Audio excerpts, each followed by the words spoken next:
Business environment and international business. इस unit के अंदर बिजनेस एनवायरनमेंट और इंटरनेशनल बिजनेस के बारे में बात की गई है। देखिए, बिजनेस एनवायरनमेंट क्या होता है। बिजनेस एनवायरनमेंट का मतलब कोई भी एनवायरनमेंट क्या होगा। हम हमेशा दो तरह के एनवायरनमेंट के बारे में बात करते हैं, एक इंटरनल एनवायरनमेंट और एक्सटर्नल एनवायरनमेंट। इंटरनल एनवायरनमेंट यहाँ पर क्या होगा। इंटरनल का मतलब होगा वो कोई भी फैक्टर्स जिसको हम कंट्रोल कर सके, जो which are within the control of an organisation.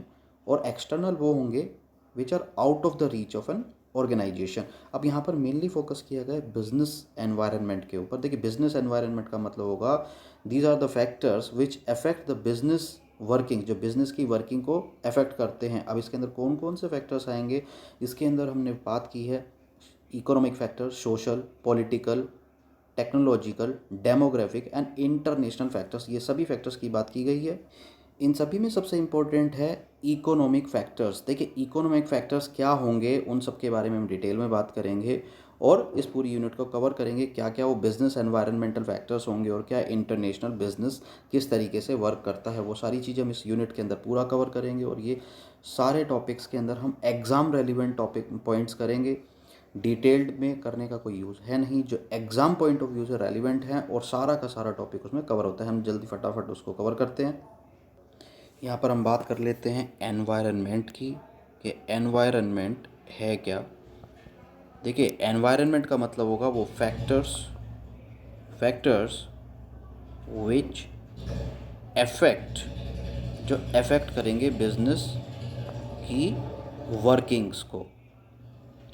किस तरीके से वो अफेक्ट करेंगे, इसको हम पता लगा सकते हैं अलग अलग फैक्टर्स, जैसे कि इकोनॉमिक फैक्टर्स क्या होंगे। तो हम इकोनॉमिक फैक्टर्स को सबसे पहले डिटेल में पढ़ते हैं कि इकोनॉमिक फैक्टर है क्या, इकोनॉमिक फैक्टर के क्या एलिमेंट्स होते हैं और वो कैसे वर्क करता है। यहाँ पर हम इसको इकोनॉमिक में भी डिवाइड कर सकते हैं कि इकोनॉमिक फैक्टर्स, इसके अंदर फैक्टर्स कौन कौन से होंगे। देखिए, फैक्टर्स की बात करते हैं हम। फैक्टर्स होंगे economic policies, strategies, economic growth and development, ये सभी फैक्टर्स होंगे। And distribution of national income भी होगा। देखिए, इकोनॉमी क्या होती है, सबसे पहले हमें जानना पड़ेगा इकोनॉमी का मतलब होता है किसी, it's a state of a country, किसी भी कंट्री की करंट स्टेट को इकोनॉमी कहा गया है। अब कौन कौन से फैक्टर्स होते हैं, हम कौन सी इकोनॉमी फॉलो करते हैं, किस टाइप की इकोनॉमी। अब इसकी कुछ टाइप्स होती हैं इकोनॉमिक सिस्टम की। सबसे पहले इसके अंदर कुछ एलिमेंट्स होते हैं, जैसे कि economic condition, economic policies and economic planning, economic system. हमारी इंडिया के अंदर कौन सी तरीके का सिस्टम इकोनॉमिक फॉलो किया जाता है, कौन सा होता है। देखिए, इसमें सबसे पहले होगा कैपिटलिस्टिक इकोनॉमी, सोशलिस्टिक इकोनॉमी, और ये इसको हम क्लासीफाई करते हैं इसी तरीके से अलग अलग इकोनॉमिक सिस्टम्स में डिस्कस करते हैं आगे। इकोनॉमिक एनवायरनमेंट, देखिए जैसा कि एनवायरनमेंट की बात की गई, इकोनॉमिक एनवायरनमेंट हमेशा चेंज होता रहता है, इट कीप्स ऑन चेंजिंग, ये डायनामिक होता है और हमेशा चेंज होगा। किस पे बेस्ड होगा, देखिए गवर्नमेंट की पॉलिसीज़ क्या होंगी उस पर डिपेंड करेगा, हमारी जो पॉलिटिकल सिचुएशंस होगी इन सभी पर ये डिपेंड करेगा कि किस तरीके से इकोनॉमिक एनवायरनमेंट अफेक्ट करेगा। और उन गवर्नमेंट पॉलिसीज़ को लेकर ही हम अपनी पॉलिसीज़ क्रिएट करते हैं। पॉलिसीज़ का मतलब एक जो स्ट्रेटजी ऑर्गेनाइजेशन बनाएगी, चाहे वो कंट्री लेवल पर हो, किसी भी लेवल पर हो। मेनली यूजीसी नेट के जो सिलेबस में कवर किया गया है बिजनेस एनवायरनमेंट में, वो इकोनॉमिक कंपोनेंट्स या एलिमेंट्स की बात की गई है। व्हाट आर द एलिमेंट्स, क्या एलिमेंट्स होंगे इकोनॉमिक एनवायरनमेंट। देखिए, इकोनॉमिक एनवायरनमेंट के मेनली 5 एलिमेंट्स होंगे। कौन कौन से होंगे वो, इकोनॉमिक कंडीशन होगा, इकोनॉमिक कंडीशन कैसी होती हैं, इकोनॉमिक सिस्टम क्या होगा, इंटरनेशनल इकोनॉमिक एनवायरनमेंट क्या होगा, इकोनॉमिक प्लानिंग क्या होंगी, और इकोनॉमिक पॉलिसीज़। ये 5 जो हैं इकोनॉमिक एनवायरनमेंट के एलिमेंट्स होते हैं। एक एक करके इनको डिस्कस करते हैं। सबसे पहले करते हैं इकोनॉमिक कंडीशंस। पहली हम बात कर रहे हैं इकोनॉमिक कंडीशंस की। देखिए, इकोनॉमिक कंडीशन का मतलब क्या होता है, condition is the current situation. ये क्या होती है, हमारी करंट सिचुएशन होती है किसी भी कंट्री की। और इकोनॉमिक कंडीशंस हमेशा ये हैं हमारी करंट सिचुएशन, और ये हमेशा इन्फ्लुएंस होती है किससे, हमारे मैक्रो और माइक्रो फैक्टर्स जो होंगे कंट्री के, लाइक द गवर्नमेंट की जो पॉलिसीज़ होती हैं, पॉलिसीज़ कौन सी होंगी, मॉनेटरी पॉलिसी और फिस्कल पॉलिसी। मॉनेटरी पॉलिसी को हम क्या बोलते हैं, मॉनेटरी पॉलिसी होगी, और फिस्कल फिस्कल पॉलिसी जैसे कि बजट पॉलिसी होगी, और इन्फ्लेशन होगा, अनएम्प्लॉयमेंट का लेवल होगा, जीडीपी ग्रोथ रेट होगा। ये सारे फैक्टर्स होंगे जो कि इकोनॉमिक कंडीशन को डिफाइन करते हैं, डिफाई करते हैं। यहाँ पर कौन कौन से फैक्टर्स होंगे जो हमारी इकोनॉमिक कंडीशन को अफेक्ट करेंगे, इसमें दिया गया है मॉनेटरी और फिस्कल पॉलिसीज़ की हम बात कर रहे हैं। देखिए मॉनेटरी और फिस्कल पॉलिसी क्या होगा, मॉनेटरी का मतलब होता है इसको इशू कौन करता है, आरबीआई रिलीज़ करता है, हमारी मॉनेटरी पॉलिसीज़ को बनाता है। मॉनेटरी पॉलिसीज़ का मतलब होगा जो हमारी कंट्री के अंदर मनी सप्लाई होगी, जिस पर भी इन्फ्लेशन रेट डिपेंड करता है। इन्फ्लेशन रेट कैसे डिपेंड करेगा, इसको हम अभी डिटेल में पढ़ेंगे। और फिस्कल पॉलिसीज़ क्या होती हैं, फिस्कल पॉलिसीज़ का मतलब होगा जो गवर्नमेंट ऑफ इंडिया बनाएगी, फिस्कल पॉलिसी को क्रिएट करेगी, जिसमें कि गवर्नमेंट के एक्सपेंडिचर होंगे और रेवेन्यू होगा किससे, टैक्सेशन से। गवर्नमेंट जो है किससे इनकम होती है, गवर्नमेंट की इनकम होती है टैक्सेस से, तो जो वो फिस्कल पॉलिसी के अंडर में आएगा। दूसरा हमारा जो इकोनॉमिक फैक्टर्स होते हैं जो अफेक्ट करते हैं इकोनॉमिक कंडीशन को, वो होते हैं अनएम्प्लॉयमेंट का लेवल। देखिए अगर किसी कंट्री के अंदर अनएम्प्लॉयमेंट लेवल कम है तो इसका मतलब वो ग्रोथ की तरफ है, डेवलपमेंट की तरफ है। बीओपी लेवल को हम दो मेजर्स में नापते हैं, डेफिसिट और सरप्लस। अगर कोई कंट्री डेफिसिट में है तो मतलब प्रॉब्लम है, और अगर सरप्लस में है तो हमारी कंडीशन एक अच्छी है। हम क्योंकि यहाँ पर मेनली बात कर रहे हैं कंडीशन की, इकोनॉमिक कंडीशन क्या होगी, कंडीशन का मतलब किसी की भी एक सिचुएशन का मतलब कि हम सर्वाइव कर सकते हैं एक लॉन्ग टर्म में, तो वही। और जीडीपी ग्रोथ रेट क्या होगा, जीडीपी का मतलब होगा कि एक कंट्री के अंदर जो उसकी नेशनल इनकम का जो डिस्ट्रीब्यूशन है वो हमारी ग्रोथ रेट को बताएगा, हमारा स्टैंडर्ड ऑफ लिविंग बढ़ेगा। जीडीपी ग्रोथ का मतलब है जो हमारी यहाँ पर गुड्स और सर्विसेज का प्रोडक्शन है वो कितना कंट्रीब्यूशन हो रहा है, किस तरीके से बढ़ रहा है, हमारी वर्किंग्स इंडस्ट्रीज़ कैसे ग्रो कर रही हैं, और वो सभी चीज़ें डिपेंड करेंगी, जितनी कमाई होगी लोगों की उसी पर हमारा इन्फ्लेशन रेट डिपेंड करेगा, जिसके बिहाफ पर हमारे मॉनेटरी आरबीआई जो है मॉनेटरी पॉलिसीज़ बनाती है। मॉनेटरी पॉलिसीज़ और फिस्कल पॉलिसीज़ हमेशा इंटर रिलेटेड होती हैं, क्योंकि जो गवर्नमेंट के एक्सपेंडिचर होंगे वो उसी पर बेस करेंगे कि हमारी इकोनॉमिक कंडीशन कैसा है, एम्प्लॉयमेंट का लेवल कैसा है। हमारी कंट्री की इकोनॉमिक कंडीशन के अंदर इम्प्रूवमेंट होगा तो इम्प्रूवमेंट का हमें कैसे पता चलेगा, देखिए इकोनॉमिक इम्प्रूवमेंट होगा, इम्प्रूवमेंट हमें पता कैसे चलेगा, जब भी हमारे level standard of living increase होगा, रेज होगा standard of living. Purchasing power, देखिए कंज्यूमर या बायर लोगों की परचेजिंग पावर जब इंक्रीज हो जाएगी तो इसका मतलब है कि इम्प्रूवमेंट हो रहा है इन इकोनॉमिक कंडीशन। ये सब फैक्टर्स होंगे जो हमें बताएंगे कि हमारी जो इकोनॉमिक कंडीशन है वो इम्प्रूव हो रही है, क्योंकि अल्टीमेट जो है हमारा जो स्टैंडर्ड ऑफ लिविंग है वो इंक्रीज़ हो रहा है। इसमें डिमांड एंड सप्लाई आ जाएगा। देखिए डिमांड एंड सप्लाई क्या होगा, डिमांड एंड सप्लाई का मतलब ये फैक्टर होता है, ये डिस्ट्रीब्यूशन ऑफ नेशनल इनकम पे डिपेंड करेगा। जो डिमांड एंड सप्लाई हमारी किसी भी इकोनॉमी की साइज़ बताता है मार्केट का, कि मार्केट का साइज़ कैसा है, हमारा मार्केट कैपिटलाइजेशन कैसा है। देखिए किसी भी कंट्री के अंदर जो बिजनेस साइकिल भी एक इकोनॉमिक कंडीशन को ही डिनोट करता है। क्या होती है बिजनेस साइकिल, हम बिजनेस साइकिल की तरफ चलते हैं। देखिए बिजनेस साइकिल की बात कर लेते हैं, अनोदर ये भी एक इकोनॉमिक कंडीशन ही होती है बिजनेस साइकिल। इसके अंदर कुछ फेसेस होते हैं, जैसे कि हम साइकिल बना लेते हैं। यहाँ पर इसका लेवल शुरू होता है, ये शुरुआत किससे होगी इसकी, प्रॉस्पेरिटी। देखिए जब भी कोई बिज़नेस शुरू करते हैं तो वो क्या होगा, ग्रो करेगा, प्रॉस्पर करेगा, वो प्रॉस्पेरिटी की तरफ जाएगा। और जो ये ऊपर की स्टेज होगी इसको बूम बोलेंगे, बूम, ये डिक्लाइन की तरफ होगा। नीचे जो आ जाएगा ये क्या होगा, डिप्रेशन, ये वाली स्टेज होगी डिप्रेशन की, और फिर रिकवरी की स्टेज में जाएगा। यहाँ से कहाँ पर जाएगा वो, रिकवरी की। देखिए इसको बोलेंगे हम प्रॉस्पेरिटी, ये पी से हम डिनोट किया हमने प्रॉस्पेरिटी। नेक्स्ट चला बूम की तरफ, यहाँ पर पी क्या डिनोट कर रहा है, देखिए पी डिनोट करता है प्रॉस्पेरिटी को। ये जो पी है यहाँ पर, ये वाला पी वाला लेवल किसको डिनोट कर रहा है, कि कोई भी बिजनेस प्रॉस्पर कर रहा है, अभी प्रॉस्पेरिटी की तरफ है।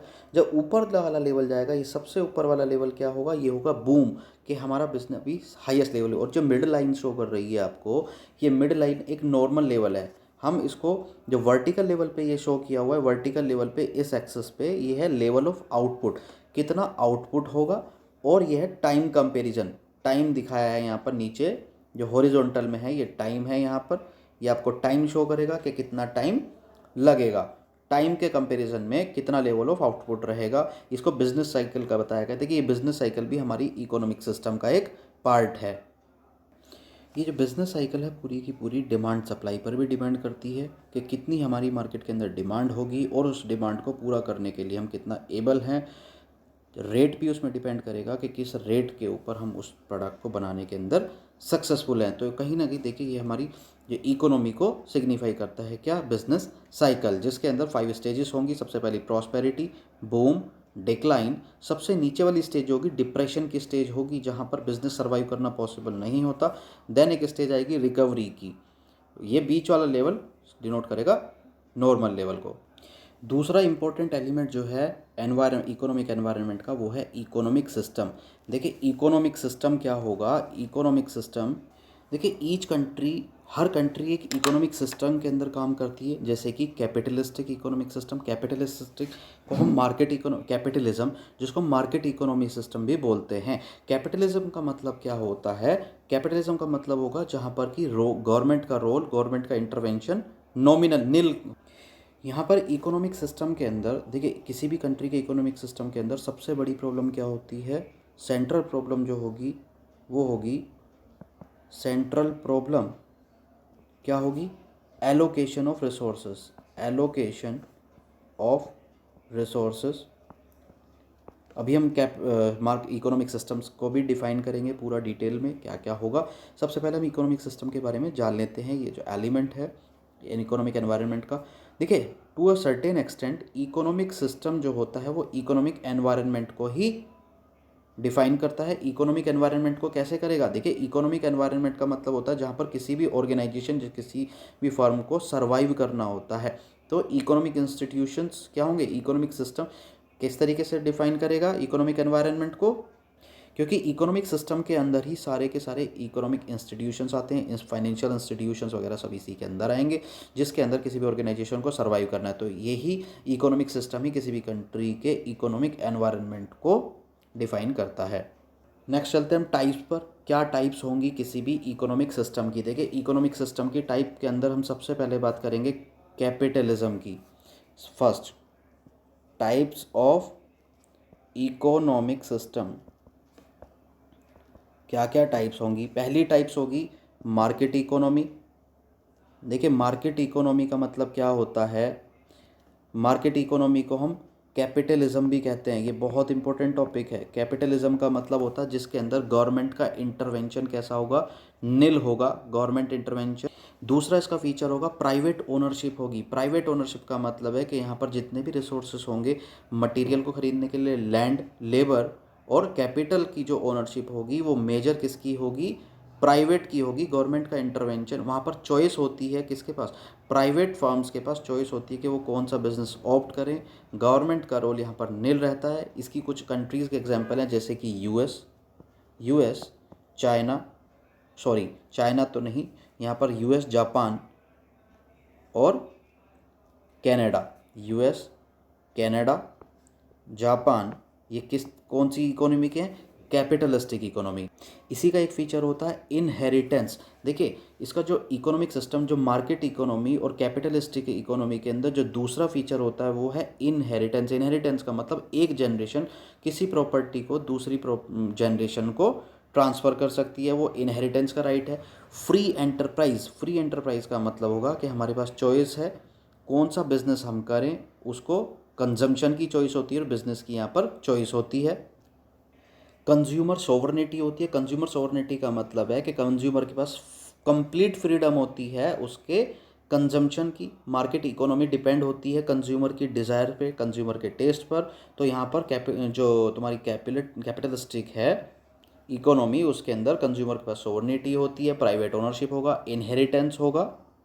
इसके अंदर एक और मेजर होगा फैक्टर, वो होगा कंपटीशन। यहाँ पर फ्री कंपटीशन होगा। कंपटीशन जितनी जो कैपिटलिस्टिक इकोनॉमी होगी, कैपिटलिस्टिक इकोनॉमी के अंदर क्योंकि गवर्नमेंट का इंटरवेंशन नहीं होता, प्राइवेट फर्म्स बहुत ज़्यादा होंगी। तो प्राइवेट फर्म्स के ज़्यादा होने की वजह से यहाँ पर कंपटीशन बहुत हाई होगा, जिससे कि हमें चीप गुड्स और अच्छी क्वालिटी के गुड्स ईजिली अवेल होंगे।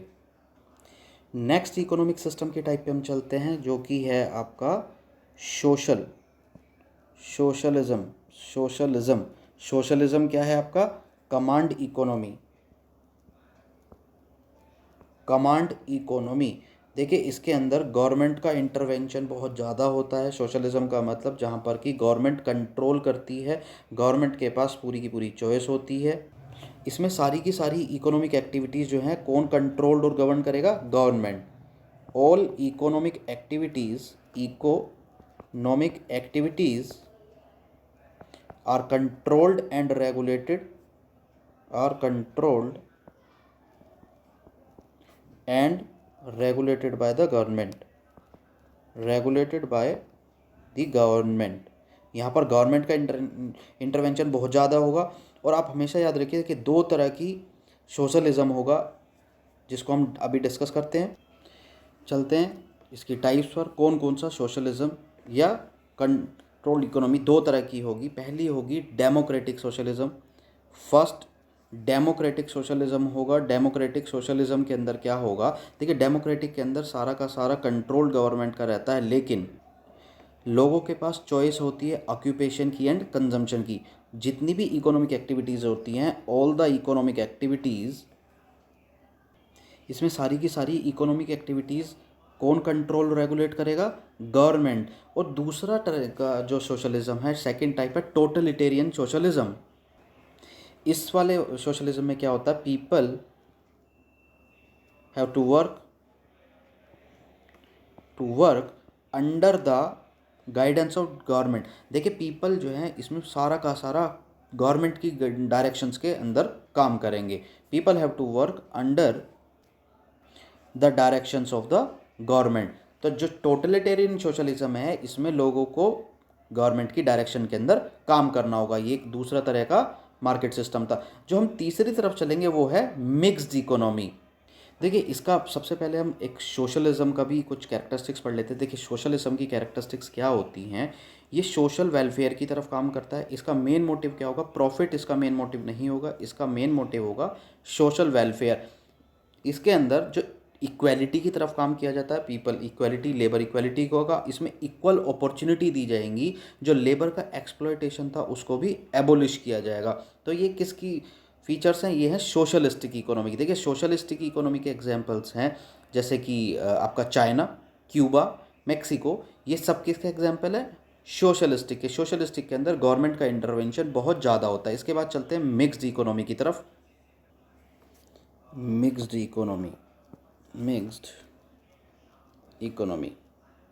देखिए मिक्स्ड इकोनॉमी का मतलब क्या होता है? जैसे कि नाम से ही हमें पता चल रहा है, मिक्स्ड इकोनॉमी जो है मिक्सचर होगा किसका? Mixture of both capitalism and socialism. यहाँ पर दोनों सोशलिज्म और कैपिटलिज्म के फीचर्स अवेलेबल होंगे। इसका सबसे अच्छा एग्जाम्पल है इंडिया। क्या है इसका सबसे अच्छा एग्जाम्पल? इंडिया। इसका एक और सबसे बड़ा फीचर ये होगा कि यहाँ पर जो है गवर्नमेंट का रोल ऑप्टिमम होगा। ऑप्टिमम का मतलब ना तो गवर्नमेंट का रोल कैपिटलिज्म की तरह बिल्कुल मिनिमम होगा, ना ही सोशलिज्म की तरह पूरा का पूरा कंट्रोल गवर्नमेंट का होगा। तो यहाँ पर ऑप्टिमम रोल ऑफ गवर्नमेंट, यहाँ पर गवर्नमेंट का रोल ऑप्टिमम रहेगा। रोल ऑफ गवर्नमेंट, गवर्नमेंट सबसे देखिए सबसे ज़्यादा हेल्प करती है गवर्नमेंट इंफ्रास्ट्रक्चर डेवलपमेंट की तरफ। जितना भी इंफ्रास्ट्रक्चर डेवलपमेंट होगा कंट्री का ज़्यादातर, उसमें किसका पार्टिसिपेशन होगा? गवर्नमेंट का। इसमें पब्लिक और प्राइवेट सेक्टर्स दोनों ही कोऑपरेट करते हैं इकोनॉमिक डेवलपमेंट की तरफ। देखिए मूव करते हैं अब नेक्स्ट इंपॉर्टेंट इकोनॉमिक एलिमेंट की तरफ। क्या एलिमेंट होगा इकोनॉमिक एनवायरनमेंट का नेक्स्ट? वो होगा इकोनॉमिक पॉलिसीज़। इकोनॉमिक पॉलिसीज़ क्या होंगी उसके बारे में डिस्कस करते हैं। देखिए इकोनॉमिक पॉलिसीज़ जो होती हैं किसी भी कंट्री की, वो डिटरमाइन करती हैं इकोनॉमिक एनवायरनमेंट को, जो हमारी गवर्नमेंट इकोनॉमिक पॉलिसीज़ क्रिएट करती है। जो सबसे बड़ी इकोनॉमिक पॉलिसीज़ होंगी, जो सबसे बड़ा रोल है वो है monetary policies, fiscal policies, industrial policy. ये सब क्या है? Measure of the policies economic policies होंगी जो हमारी इकोनॉमिक एनवायरनमेंट को डिटरमाइन करेंगी। इकोनॉमिक पॉलिसीज़ का जो इफ़ेक्ट होगा देखिए वो फेवरेबल और कई बार कुछ फर्म्स के लिए अनफेवरेबल भी हो सकता है। जैसे कि कुछ फर्म्स गवर्नमेंट क्या करती हैं, कुछ फर्म्स को सब्सिडी ग्रांट करती है और कुछ को नहीं करती। तो इसी तरीके से पॉलिसीज़ का इम्पैक्ट अलग अलग होता है। तो गवर्नमेंट क्या होती है? पॉलिसीज़ क्रिएट करती है। अब चलते हैं हम monetary policies and fiscal policy की तरफ। देखिए मॉनेटरी पॉलिसीज़ का मतलब क्या होता है? मॉनेटरी पॉलिसी सबसे पहले तो हम देखेंगे कौन मॉनेटरी पॉलिसी का मतलब होता है मनी सप्लाई और बैंक क्रेडिट। मनी सप्लाई देखिए मॉनेटरी पॉलिसीज़ को हम क्रेडिट पॉलिसी भी बोलते हैं, क्रेडिट पॉलिसी, इसको हम क्रेडिट पॉलिसी भी बोलते हैं। मॉनेटरी पॉलिसीज़ लेके कौन आता था कि मॉनेटरी पॉलिसीज़ इशू की जाती हैं या क्रेडिट पॉलिसी जिसको हम बोलते हैं, ये आरबीआई इशू करता है। आरबीआई, आरबीआई का मतलब है जो हमारी कंट्री का सेंट्रल बैंक होगा। इसके अंदर कुछ फीचर्स होते हैं जैसे कि ये इन्फ्लेशन को कंट्रोल करने के लिए बनाई जाती है। जो मॉनेटरी पॉलिसी होगी टू कंट्रोल द इन्फ्लेशन और द सप्लाई। अब देखिए किस तरीके से इन्फ्लेशन को कंट्रोल किया जा सकता है, वो कौन सी पॉलिसीज़ होती हैं। सीआरआर और एसएलआर का क्या इसके अंदर रोल होता है, इसको भी हम पढ़ते हैं। सीआरआर और एसएलआर क्या हैं। यहाँ पर सबसे पहले हम सीआरआर और एसएलआर को डिस्कस करने से पहले देख लेते हैं कि इसके कुछ ऑब्जेक्टिव्स क्या होते हैं मॉनेटरी पॉलिसी। देखिए मॉनेटरी पॉलिसी का सबसे पहला ऑब्जेक्टिव है इन्फ्लेशन को कंट्रोल करना। सबसे पहले तो इन्फ्लेशन को कंट्रोल करना, इकोनॉमिक ग्रोथ को पेस देना, टू पेस, पेस का मतलब एक स्पीड देना, to pace the economic growth, हमारी कंट्री की जो इकोनॉमिक ग्रोथ होगी उसको तेज़ी से बढ़ाना। और एक्सचेंज रेट स्टेबिलिटी, देखिए जितना भी फॉरेन एक्सचेंज रेट या जो भी एक्सचेंज रेट होगा, मनी एक्सचेंज रेट होगा, उसको एक स्टेबिलिटी देना। जितना ज़्यादा हमारे एक्सचेंज की स्टेबिलिटी होगी एक्सचेंज रेट के अंदर, उतना ज़्यादा सिक्योर होगा, क्योंकि जितनी ज़्यादा फ्लक्चुएशन होती हैं, फ्लक्चुएशन होने की वजह से रिस्क ज़्यादा बढ़ जाता है। तो to stable provide exchange rate stability, exchange rate stability, एक एक्सचेंज रेट स्टेबिलिटी प्रोवाइड करता है। मॉनेटरी पॉलिसी के अंदर हम बात कर रहे हैं सीआरआर और एसएलआर की। देखिए आरबीआई किस तरीके से इन्फ्लेशन को कंट्रोल करता है सीआरआर और एसएलआर से। यहाँ पर हम बात करते हैं सीआरआर है क्या। देखिए सीआरआर का मतलब होता है जितने भी हमारे कमर्शियल बैंक्स होंगे, कमर्शियल बैंक के अंदर जितना डिपॉजिट आएगा उस डिपॉजिट का एक सर्टेन परसेंटेज जो कि आरबीआई डिटरमाइन करेगा, उस परसेंटेज का अमाउंट आरबीआई के पास कैश में कौन जमा करेगा, कमर्शियल बैंक्स, उसी को सीआरआर कहा गया है, cash reserve ratio. Reserve ratio का मतलब the amount has to be deposited in RBI in cash by the commercial banks, उसको हम बोलते हैं सीआरआर। देखिए इसका सीआरआर का एक और बड़ा फीचर ये है कि आरबीआई जो है सीआरआर के ऊपर कोई इंटरेस्ट नहीं देता। RBI does not provide, RBI does not provide interest. और अब यहाँ पर बात आती है कि आरबीआई इन्फ्लेशन को कंट्रोल कैसे करता है। देखिए आरबीआई इन्फ्लेशन को कंट्रोल करता है सीआरआर को इंक्रीज करके, बाय इंक्रीजिंग द सीआरआर। अब यहाँ पर बात आती है कि सीआरआर को इंक्रीज करने पर आरबीआई किस तरीके से इन्फ्लेशन को कंट्रोल करता है, तो हम डिफाइन करते हैं। देखिए जब लोगों के पास ज़्यादा पैसा होगा, मार्केट के अंदर पैसे की अवेलेबिलिटी होगी, तो पैसा ज़्यादा खर्च किया जाएगा। और जितना ज़्यादा पैसा खर्च किया जाएगा, जितना ईजीली लोग पैसा को खर्च करके किसी प्रोडक्ट को खरीद पाएंगे, तो उससे इन्फ्लेशन बढ़ेगा, महंगाई बढ़ती है। तो इसी को कंट्रोल कैसे करता है, आरबीआई सीआरआर का रेट इंक्रीज करता है। सीआरआर का मतलब कि सीआरआर का रेट इंक्रीज होने का मतलब होगा कि बैंकों को जो पैसा मिलेगा, बैंकों को पैसा हाई इंटरेस्ट पे मिलेगा, बैंकों को ज़्यादा से ज़्यादा पैसा रिजर्व बैंक के पास स्टोर करना पड़ेगा। एक जितना भी कम बैंक के पास डिपॉजिट होगा कमर्शियल बैंक्स के पास, उसका ज़्यादा परसेंटेज बैंक के पास, आरबीआई के पास उन्हें डिपॉजिट करना पड़ेगा। और ज़्यादा पैसा अगर आरबीआई के पास डिपॉजिट रहेगा तो जितने भी कमर्शियल बैंक्स हैं वो लोन डिस्ट्रीब्यूट नहीं करेंगे, लोन डिसबर्सल कम होगा। और जितना लोन डिसबर्सल कम होगा उतना ही लोगों के पास पैसा नहीं होगा, पैसा नहीं होगा तो इन्फ्लेशन घटेगा, क्योंकि लोग खर्च नहीं कर पाएंगे। इस तरीके से आरबीआई कंट्रोल करता है इन्फ्लेशन को। नेक्स्ट हम चलते हैं एसएलआर की तरफ, स्टैट्यूटरी लिक्विडिटी रेशो। देखिए सीआरआर का क्या होती है, सीआरआर को रखा जाता है आरबीआई के पास, लेकिन एसएलआर क्या होती है, ये भी एक डिपॉजिट जितना कमर्शियल बैंक्स के पास रहता है उसका ही सर्टेन परसेंटेज होता है जो बैंक अपने पास रखेगा। Bank has to maintain reserve with itself, एक सर्टेन परसेंटेज होगी जो आरबीआई डिसाइड करेगी। इस रेशो की एक और बात है कि इस रेशो को कैश में, गोल्ड में या सिक्योरिटीज़ में स्टोर किया जा सकता है। तो यहाँ पर हमने पढ़ा कि आरबीआई जो है एक रेट डिफाइन करता है जिसको हम बोलते हैं statutory liquidity ratio. Statutory liquidity ratio क्या हुआ, जो बैंक को अपने डिपॉजिट का सर्टेन अमाउंट जो है अपने पास स्टोर करके रखना पड़ेगा, रिजर्व करके रखना पड़ेगा, उस अमाउंट को लोन के लिए यूज़ नहीं किया जा सकता।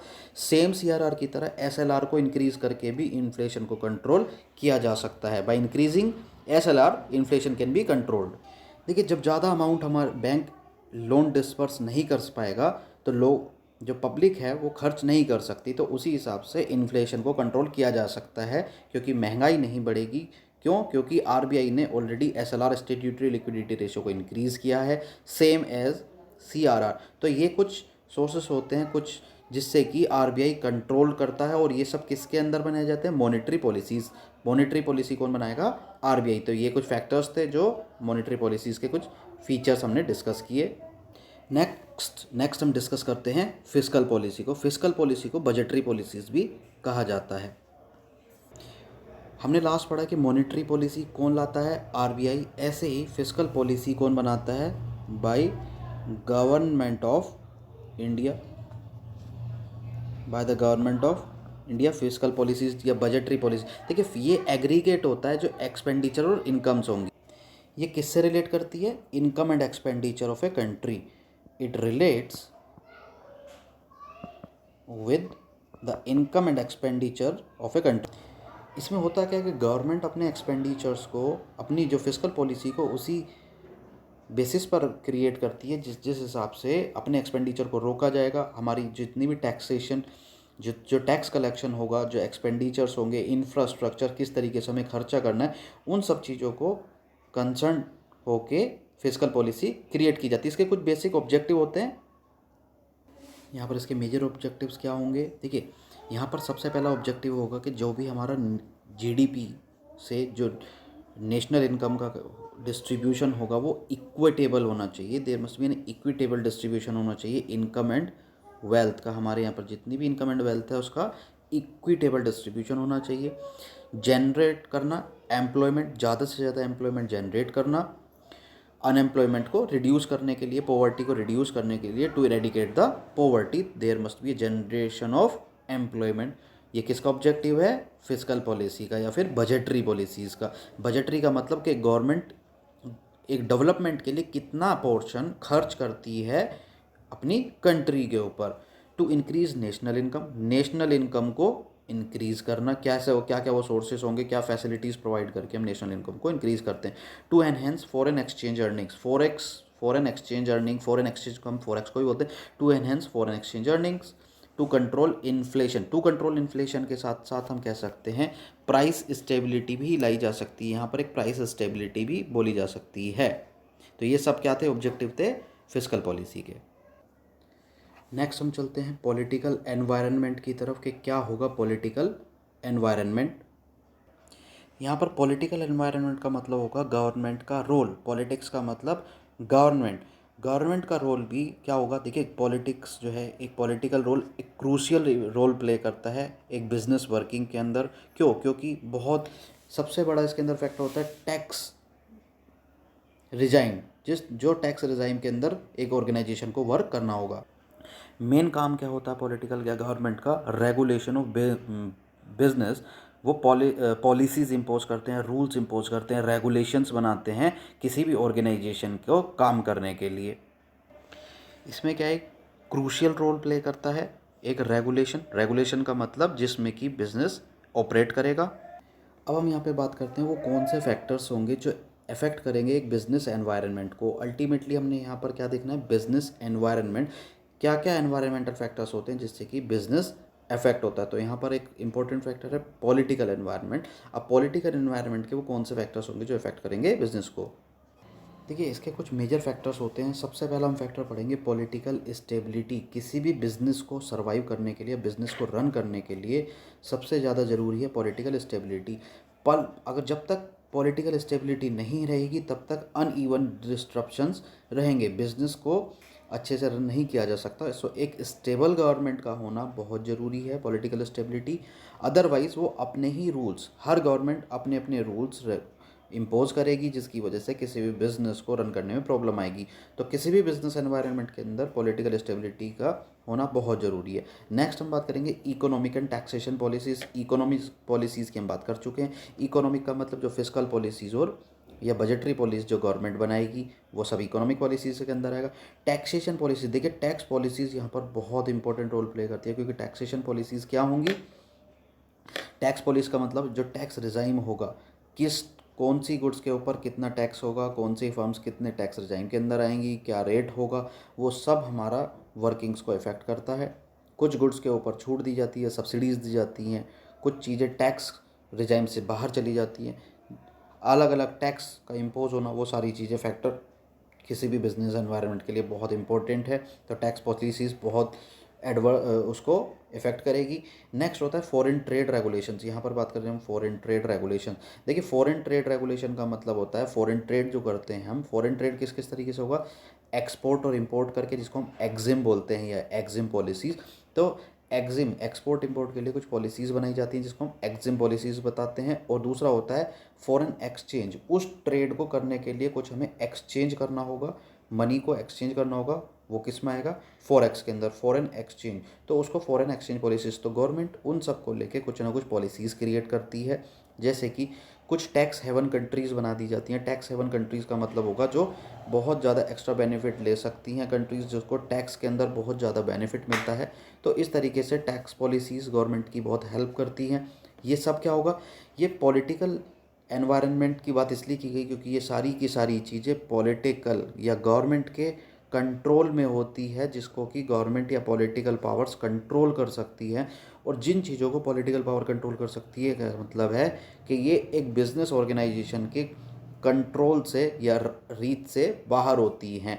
तो जिस चीज़ को हम बाहर नहीं कर सकते तो वो क्या होगा, हमारे लिए एक मेजर फैक्टर होगा एक बिज़नेस को सर्वाइव करने के लिए। ये एक्सटर्नल फैक्टर्स हो जाएंगे या एक्सटर्नल एनवायरनमेंट, आप इसको कह सकते हैं, एक बिज़नेस को रन करने के लिए। ये सब था हमारा पॉलिटिकल फैक्टर्स कि किस तरीके से वो इम्पैक्ट करेगा।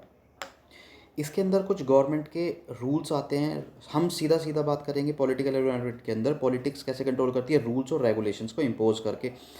कुछ लेबर लॉज लाती है, कुछ फैक्ट्री, जितने भी लॉज बनाए जाते हैं, फैक्ट्रीज लॉज, कंज्यूम प्रोडक्ट, वो सारी की सारी चीज़ें इम्पैक्ट किसको करेंगी, बिजनेस को। तो उसी को क्या कहा गया है, एनवायरनमेंट। एनवायरनमेंट का मतलब वो फैक्टर्स जिसके अंदर एक बिजनेस को वर्क करना है। तो जो भी चीज़ें पॉलिटिक्स क्रिएट करेगी, पॉलिटिकल पावर्स के कंट्रोल में होगा, गवर्नमेंट के कंट्रोल में होगा, वो सब चीज़ें हमारे लिए क्रूशियल होंगी, इंपॉर्टेंट रोल होगी, क्योंकि उन सभी के साथ मिलकर हमें काम करना होगा, उन्हीं के बेसिस पे काम करना होगा। तो उन सब चीज़ों को हमें कंसिडर करना बहुत ज़रूरी होगा। इसी के अंदर कुछ आती हैं रेस्ट्रिक्टिव ट्रेड प्रैक्टिसेस। देखिए ये सारी चीज़ें किसके पास होती हैं, पावर, पॉलिटिक्स के पावर। कुछ गुड्स को फ्रीली मूव किया जाता है, कुछ को सब्सिडाइज कर दिया जाता है, कुछ प्रोडक्ट्स ऐसी होती है जो गवर्नमेंट खुद से सर्विस प्रोवाइड करती है सब्सिडाइज रेट पर। ये सारी की सारी बिजनेस को इम्पैक्ट करेंगी, ये एडवर्सली इम्पैक्ट करेंगी या इफेक्टिवली इम्पैक्ट करेंगी। ये सारी चीज़ें डिपेंड करेगा गवर्नमेंट की पॉलिसीज़।